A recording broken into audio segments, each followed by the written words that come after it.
I'm Sean Montiel. I'm DB Fulkerson. You're watching Cougar News Network.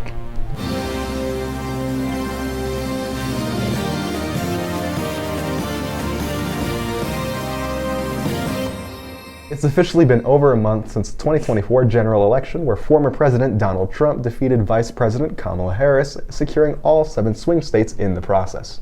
Many polls had predicted that the election overall would be tighter than what the results had actually been, where the Republicans had secured a trifecta in the government. The presidency and the Senate had been considered landslides for Republicans, with Donald Trump securing 312 electoral votes and 49.9% of the popular vote. Meanwhile, the Senate had overall gained 3 seats for the Republican Party, leaving the chamber at a 53-47 difference. Meanwhile, the House of Representatives, even though going for the Republicans, had been more narrow, with the House Republicans losing 2 seats overall, making the House a 220 to 215 difference. This election would be the second time during the 21st century that the Republican Party had won the popular vote. The first time was George W. Bush in 2004.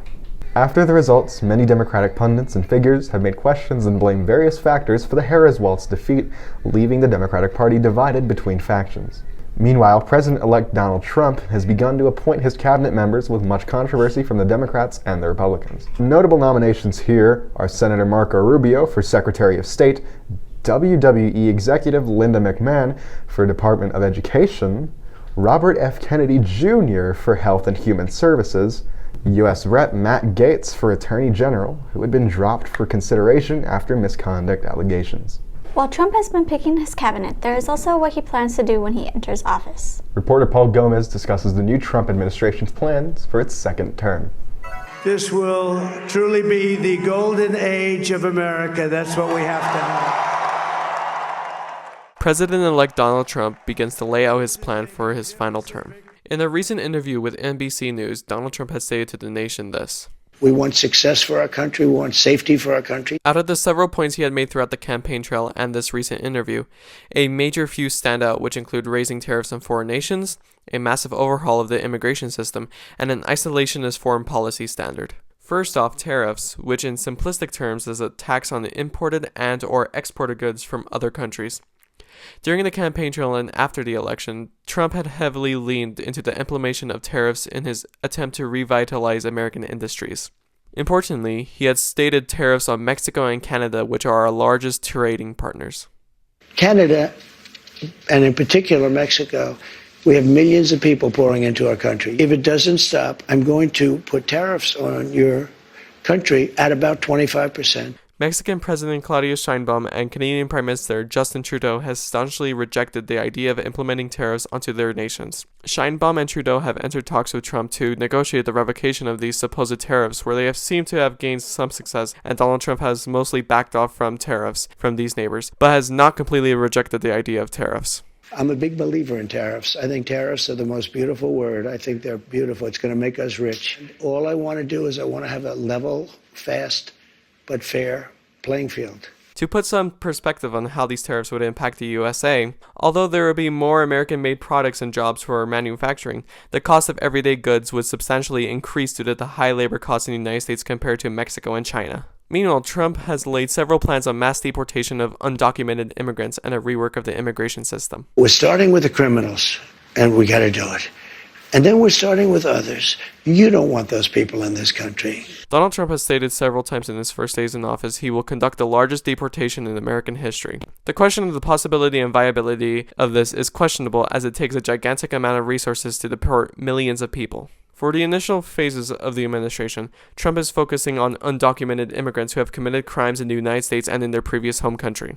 The Trump administration planned to heavily increase funding for border, customs, and ICE agents to conduct operations at the border to prevent mass immigration to the country. The Trump administration does wish for the process to become a citizen is easier for most, however, and wish to have a compromise with dreamers who came to the country as children. And we're going to make it very easy for people to come in terms of they have to pass the test. I will work with the Democrats on a plan. However, Donald Trump has stated this about the status of mixed status families, which are families that have members that are undocumented and are here legally.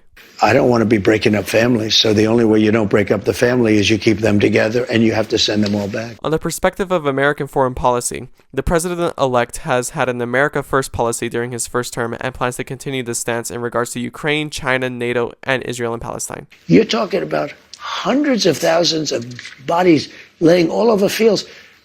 It's the stupidest thing I've ever seen, and it should have never been allowed to happen. Donald Trump has had mixed opinions on foreign policy throughout his political career. While he has been more isolationist towards the war in Ukraine and the status of NATO, he has been more aggressive on other areas such as China and Israel. Donald Trump wishes for the war in Gaza to end as quickly as possible when he enters office, and has stated he has talked with President Xi Jinping about economic and political issues. President-elect Trump, although wishing for an end to the war in Gaza, seemingly wishes for Israel to finish their invasion of Palestine. Had I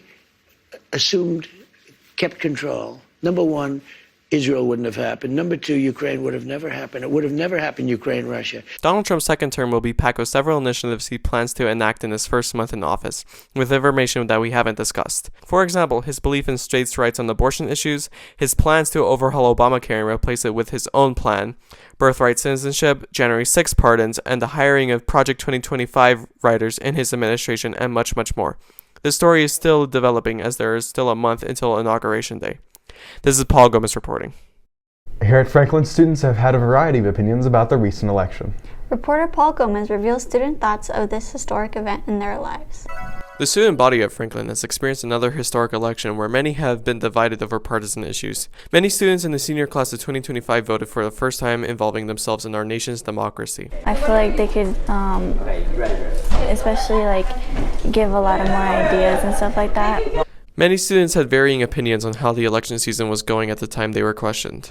I guess I wanted to see more from certain sides, because some parts don't really make that much sense. I think this presidential election would be one of the most important of all time. At the time of questioning, most students had already made up their minds and decided why they had chosen their preferred candidate. The most important thing is my family. I really care about my family, and I just care about how they do and how are they supposed to live, and if it's good for them living here in the U.S. The 2024 election had been a drastic change for Hispanic voters, as their usual voting blocks for the Democratic Party had changed dramatically from previous elections. Their now new status as a swing group had a major effect on results of states across the Southwest, with Arizona, Nevada, Texas, and Florida all going for the Republican Party. Even states that had gone for Kamala Harris has shifted dramatically from 2020, such as California, New Mexico, and New Jersey. Students share their opinions on why the change in attitude for Hispanics had occurred. I think there's a divide between people who stick to the traditional values, tend to be more conservative, and then people who are Hispanic but don't really necessarily stick to the traditional Hispanic values, tend to be more liberal. It's probably more likely to do with the border, because we have a bunch of illegal immigrants coming in. In Texas, the margin in which Hispanics had voted had dramatically shifted towards a Republican majority across southern border cities such as McAllen, Laredo, and Brownsville. Normally safe Democratic cities had flipped for Trump. In El Paso, the margins had shifted by 10 percentage points, where Kamala Harris only won the county by about 57%.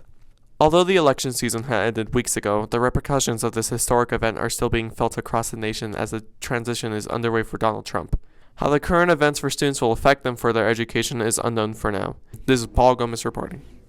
A former Texas state senator made a visit to Franklin High School. Jose Rodriguez had visited Franklin to share his experiences with students and how it is to be a politician. The event took place on September 13th during first period at the library. Students had listened to Rodriguez discuss his life. He had important messages for students, like how they could get more involved in politics. Well, even if they're not 18, meaning they can't vote, they can certainly participate in campaigns. They can certainly go and volunteer, for an initiative. And I tell young people, look, why should you let grown-up adults make decisions that impact your life?